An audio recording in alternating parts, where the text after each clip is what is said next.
இப்ப சற்று கொஞ்ச நேரத்துக்கு முன்னாடி ஒட்டுமொத்த நம்ம சிஎஸ்கே ரசிகர்கள் எல்லாருக்குமே மிகப்பெரிய மகிழ்ச்சியான செய்தி, அதே போல மிகப்பெரிய சோகமான அதிர்ச்சி தரும் தகவல் தற்போது அபிஷியலா நம்ம சிஎஸ்கே நிர்வாகம் கிட்ட இருந்தே வெளியாகி இருக்கு.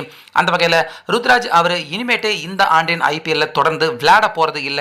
அதே போல மகிழ்ச்சியான செய்தி என்ன அப்படின்னு பாத்தீங்கன்னா, நம்ம எம்எஸ் தோனி அவர் தான் மீதி இருக்கிற எல்லா ஆட்டத்திலையுமே நம்ம சிஎஸ்கே அணியின் கேப்டனாக செயல்பட போறாரு. திடீர்னு இந்த முடிவு தற்போது நம்ம சிஎஸ்கே அணி நிர்வாகத்துக்கு உள்ள எடுக்கிறதுக்கு என்ன காரணம் அப்படின்னு பார்த்தீங்கன்னா, நம்ம சிஎஸ்கே ஃபர்ஸ்ட் ஆட்டம் நல்லா விளையாண்டாங்க, ஜெயிச்சாங்க.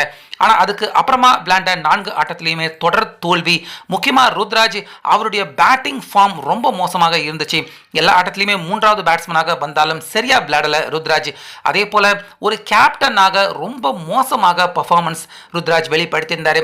அதுலேயும் குறிப்பாக தோனி அவருடைய அட்வைஸ் இல்லாமல் ருத்ராஜ் தனிச்சையாக இந்த தொடரில் கேப்டனாக செயல்பட்டிருக்காரு. அதே போல சிஎஸ்கே பிளேயர்கள் கிட்ட கூட ருத்ராஜ் அவருக்கு கருத்து வேறுபாடுகள் ஏற்பட்டிருக்கு. இது எல்லாம் ஒரு பக்கம் இருந்தாலும் ராஜஸ்தான் அணிக்கு எதிராக விளையாண்டிருந்தப்ப கையில பந்து ரொம்ப வேகமா பட்டதால அந்த ஆட்டத்துல இருந்தே ருத்ராஜ் அவரால் சரியா பேட்டிங் பண்ண முடியல. இதனால தற்போது ருத்ராஜ் அவர் இன்ஜூர் காரணமா கம்ப்ளீட்டா மீதி இருக்கிற எல்லா ஆட்டங்கள்ல இருந்தும் அவர் ரூல்ட் அவுட் ஆகிறாரு அப்படிங்கிற தகவல் தற்போது சிஎஸ்கே மேனேஜ்மெண்ட் அதிகாரப்பூர்வமா வெளியிட்டிருக்காங்க.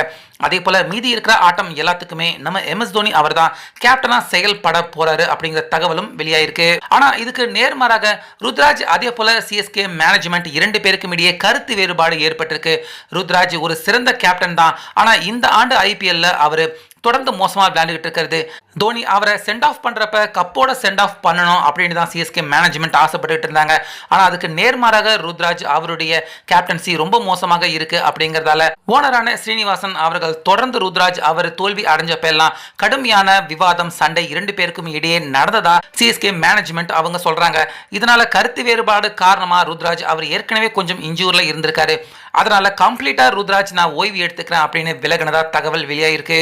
ஏன்னா ராஜஸ்தான் அணிக்கு எதிராக ருத்ராஜ் அவர் இன்ஜூர் ஆகியிருந்தாலும் அதுக்கப்புறமா அவர் ஃபீல்டிங், கேப்டன்சி இது எல்லாமே செய்ய தான் செஞ்சாரு. ஆனால் திடீர்னு தற்போது அந்த காயமே பெருசாயிடுச்சு அப்படின்னு ருத்ராஜ் அவர் வெளியேறிக்கிறது முழுசா நம்புற மாதிரி இல்லை.